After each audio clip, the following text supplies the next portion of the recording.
Oke, siap. Jadi hari ini kita membahas apa nih Mas? Tadi sempat saya ungkit sedikit kepada para eh, viewers ya dari kuliah saham. Mungkin Iya, tadi iya, sedikit saya oke. kasih dulu ya. Kita ngebahas produk investasi baru Mas ya dari Bursa Efek Indonesia. Sebelumnya Iya, mungkin iya, oke. Mas tadi boleh perkenalan dulu Mas. Iya, iya. Mungkin saya perkenalkan diri dulu ya. Halo, teman-teman semua. Halo tim dari kuliah saham juga. Perkenalkan saya Stanley. Saya dari tim marketingnya RHB Sekuritas. Kebetulan kami akan menjadi sekuritas pertama ya. Kami akan menjadi pioneer untuk produk warrant terstruktur di Indonesia. Gitu. Jadi ini produk benar-benar yang baru banget.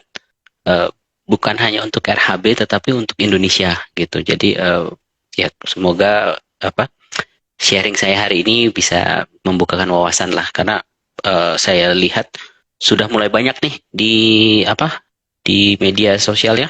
Bahkan juga ada yang bikin YouTube-nya gitu. Cuman memang ada beberapa yang memberikan penjelasannya sebenarnya kurang tepat gitu. Mungkin karena ini memang Oke. benar-benar baru sih gitu ya. Belum ada benchmarknya gitu. Ya, Oke. Jadi tadi rekan kan udah mendengar ya, kita akan ngebahas memang ini produk baru yang mungkin belum launching juga Mas ya, belum ada diperdagangkan di iya bursa. belum. Belum, belum. Targetnya kemarin sih kalau dari bursa sendiri bilang 25 September ini ya, beritanya kemarin udah di-share sih dari mereka. Ya kita harapkan secepatnya sih. Gitu. Oke, siap-siap. Jadi mungkin udah pada penasaran sebenarnya apa sih Mas yang dimaksud dengan waran terstruktur? Karena mungkin kita di bursa ini kan udah familiar ya dengan waran. Mungkin biasanya rekan-rekan yang membeli saham-saham IPO tuh biasanya dapat tuh di fotonya ada kode sahamnya ada ujungnya W gitu ya, atau pas lagi reg issue biasanya mendapatkan juga waran. Nah, apa sih Mas bedanya antara Iya, waran emiten biasa yang biasa kita dapatkan ketika IPO atau membeli AMETD ya dengan yang terbaru ini waran terstruktur seperti itu? iya. Mungkin yang pertama sebenarnya warrant-nya sendiri itu fungsinya sama ya. Jenisnya itu juga sama gitu, tetapi yang membedakan itu adalah issuer. Jadi biasa kalau kita dapat warrant equity, equity warrant itu kan sebenarnya bentuknya biasanya bonus dari pembelian kita IPO atau misalkan di right issue. Nah, itu menjadi bonus tuh untuk investornya. Seperti itu. Bonusnya itu di mana mereka bisa mengexercise ketika itu jatuh tempo. Seperti itu kan. Nah, kalau structure warrant itu sebenarnya fungsinya sama, tetapi yang ada beberapa hal yang berbeda. Yang pertama issuernya. Kalau di structure warrant itu, ini issuernya itu pihak ketiga. Jadi kita itu tidak punya kepentingan ataupun afiliasi dengan perusahaan underlying-nya. Makanya contoh kita mengeluarkan structure warrant-nya BBCA. Nah, itu yang mengeluarkan itu kan RHB. Tapi untuk underlying-nya BCA. Kalau ditanya apakah kita punya afiliasi atau kerjasama, sebenarnya enggak. Karena yang kita gunakan underlying adalah sahamnya BBCA yang sudah ada di publik. Gitu. Jadi Oke. beda tuh. Kalau warrant perusahaan kan ketika jatuh tempo mereka harus melakukan ini ya tembus saham tuh. Nah kalau mereka tembus sahamnya artinya perusahaannya itu akan melakukan menerbitkan saham baru.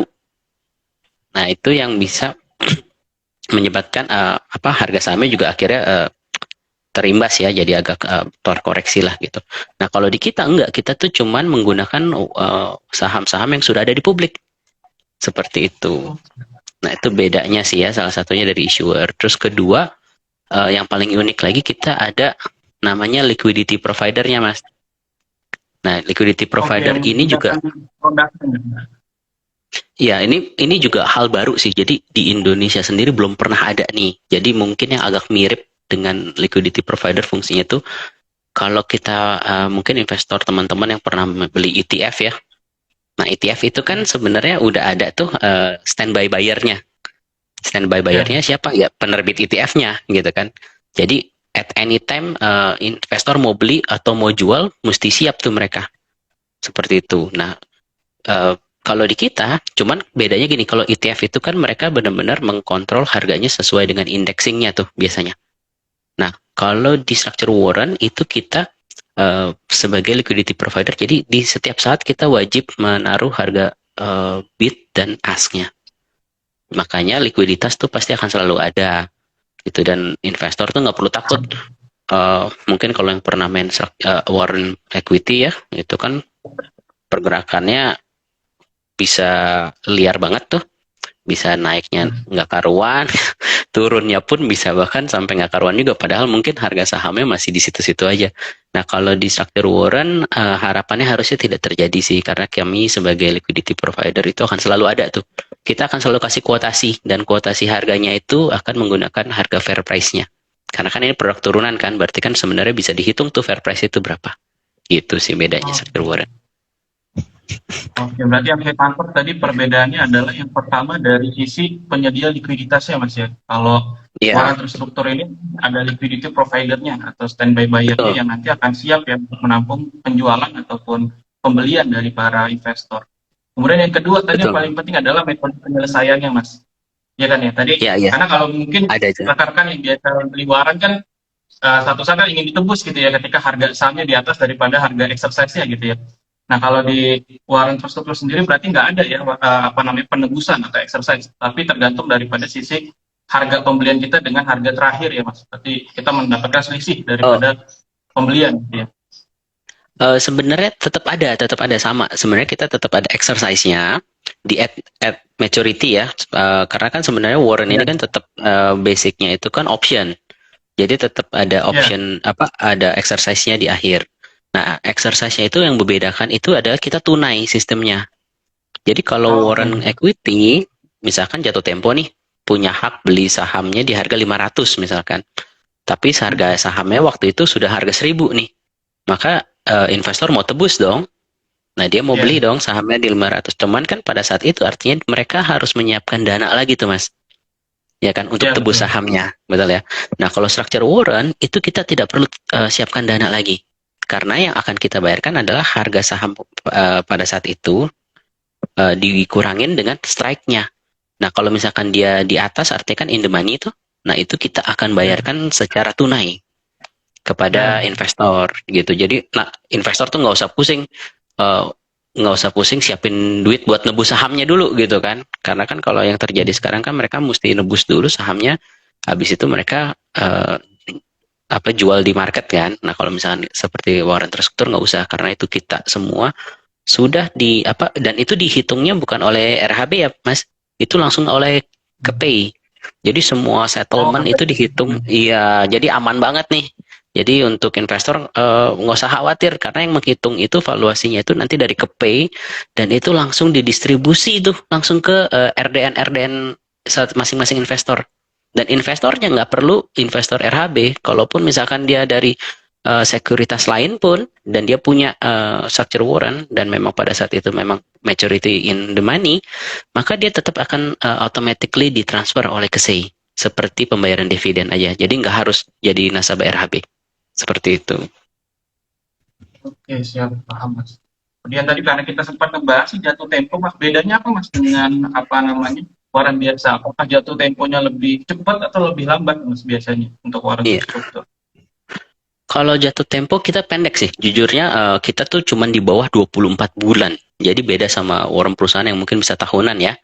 Dan bahkan rencananya yang seri pertama awal-awal ini kita mungkin akan nerbitkan itu paling panjang tuh sekitar 12 bulan.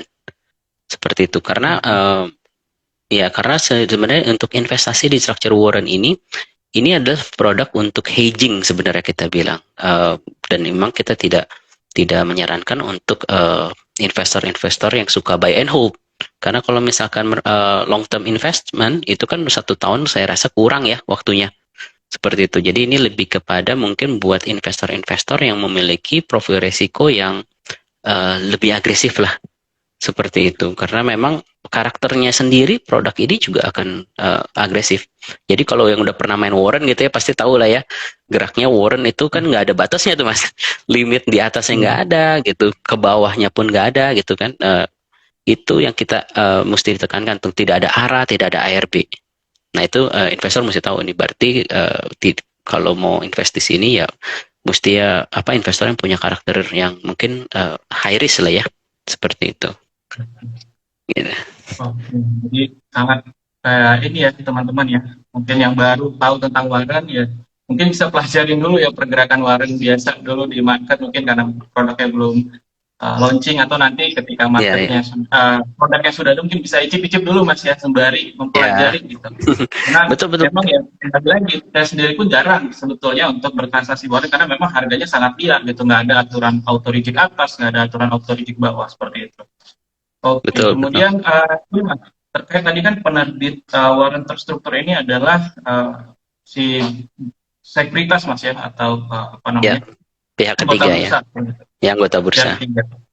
Nah, apakah si penerbit ini mengambil posisi yang berlawanan Mas dengan pemegang warren terstruktur sendiri seperti itu? Oh, enggak. Sebenarnya mungkin, nah ini yang banyak pertanyaan juga nih Mas. Jadi, apakah kita memasang posisi berlawanan dengan investor? Sebenarnya tidak. Sebenarnya posisi kami itu penyedia pasar. Jadi Oke, ketika ada investor gitu ya beli structure warrant, yang kami lakukan itu adalah kami melakukan hedging. Hedgingnya kemana? Ya pasti ke underlying. Misalkan ya, BBCA gitu ya, berarti kita beli sahamnya BBCA seperti itu. Nah, begitupun juga sebaliknya kalau ada investor yang jual warrant terstrukturnya, maka kan tadi saya bilang kan kita wajib ambil tuh. Kalau misalkan di market nggak ada yang ambil, ya kami wajib ambil lah di harga fair price-nya itu. Nah, itu juga kami akan menjual underlying-nya kami seperti itu hedging-nya. Jadi sebenarnya apakah kita against posisinya investor enggak? Karena kita sebenarnya penyedia pasarnya gitu. Nah, ini oke, mungkin yang agak berbeda ya. Maksudnya mungkin bisa dilihat juga contohnya apa falas ya money changer. Nah, money changer itu ya, kan kita tahu nih misalkan contoh nih US dollar tuh udah tahu nih kita harga pasarnya 15.000 misalkan. Tapi kan money changer itu ketika ada orang mau beli, mungkin dia akan jualnya 15.100 gitu kan. Nah, ya, waktu ada orang datang mau jual, saya punya dolar mau jual, maka dia akan terima 14.900. Benar ya? Nah, mungkin nggak dia akan tiba-tiba ada yang mau jual, tiba-tiba dia bilang, oh saya mau belinya cuma di 13.000. Ya, harusnya itu tidak bisa. Karena kan kita tahu ada harga pasarnya, ada fair ya, price-nya. Seperti itu.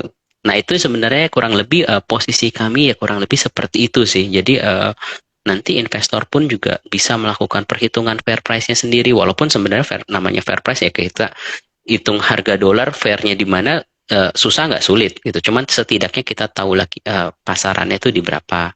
Ya, simpelnya aja contoh seperti ini. Kita lihat underlying-nya Bank BCA. Bank BCA-nya sahamnya nggak bergerak nih. Ternyata warrant-nya udah naik 50%. Nah, apakah itu make sense? Sebenarnya enggak. Ya dong. Karena kan underlying kan tadi saya ya, bilang ini turunan. Jadi yang menggerakkan dia adalah saham underlying. Jadi kalau ada pergerakan yang memang tidak make sense ya investor juga mesti pintar-pintar. Namanya pasar nggak ada yang bisa kontrol. Kami sebagai liquidity provider pun juga tidak bisa mengontrol pasar. Tapi investor juga mesti pintar kok underlying-nya nggak bergerak, warrant-nya bergerak artinya apa? Artinya itu supply demand gitu kan. Itu kan ya. berarti karena bergeraknya karena supply demand. Nah, jangan sampai kita terhanyut nih dengan pergerakan seperti itu gitu yang karena ini tetap ada underlying. Jadi ini berbeda dengan mungkin kalau yang suka trading kripto gitu ya, Bitcoin atau apapun itu kan benar-benar hanya digerakkan oleh supply demand ya Mas ya. Jadi Ya, tidak ada basicnya itu, tidak ada benchmarknya, tidak ada underlyingnya gitu. Nah, structure warrant ini memang tidak ada batas atas, tidak ada batas bawah. Tetapi pergerakannya itu sebenarnya ada basicnya, bisa dihitung seperti itu. Itu sih dari saya ya, gitu. oke Mas. Kemudian melanjutkan nih Mas dari sisi transaksi tadi, apakah si warren atau WT ya kalau kita singkat ya warren terstruktur ini Iya, bisa iya, dilakukan dua arah Mas? Kan kalau di saham kan kita saat ini kan masih satu arah ya, hanya bisa buy, iya, iya, ya kan? Apakah bisa short iya. sell juga gitu untuk di warren terstruktur? Oke, sebenarnya kalau short itu belum bisa. Tapi warrant terstruktur ini kita tuh ada istilahnya tuh ada call dan put. Nah, Oke, nanti yang akan kita launching ini yang call dulu ya Mas ya, karena memang kalau call ini lebih oke. simple tuh. Bergeraknya tuh searah Hmm, tuh. Sahamnya naik dia juga naik gitu kan. Kalau sahamnya turun dia turun gitu. Nah, kalau yang put itu berlawanan tuh. Kalau sahamnya naik, putnya turun. Kalau ya, sahamnya turun, putnya naik gitu kan. Tapi untuk sekarang memang marketnya di Indonesia sendiri untuk market short itu belum besar ya Mas ya. Jadi kita sendiri ya. itu kita tidak bisa melakukan short sell dan memang yang put itu kita belum keluarkan dulu sih untuk saat ini. gitu. Tapi Oke, benar. bisa nggak? Iya, kalau ditanya bisa nggak? Izinnya ada nggak? Izinnya sudah ada sebenarnya. Tetapi memang kita melihat kesiapan pasarnya juga dong. Karena kan kayak Ya, sekarang aja istilahnya kita untuk saham aja belum bisa nge-short nih Mas. Gitu kan. Maksudnya ya, terbatas lah gitu ya. Jadi kita lihat buat retail tuh belum bisa tuh melakukan short seperti itu. Nah, ini yang kita lihat bahwa kesiapan marketnya berarti belum siap gitu. Karena kan derivatif ini kan turunannya gitu. Jadi kalau produk utamanya belum ada, turunannya otomatis juga harusnya tidak belum bisa dikembangkan lebih lanjut lah ya. Seperti itu. oke. Nah, tadi kan Mas sempat bahas beberapa kali BBCA nih Mas underlying-nya. Nah, apakah memang warren terstruktur ini ada underlying yang memang mengacu pada satu indeks gitu atau semua saham nanti bisa nih ada warren strukturnya atau seperti apa?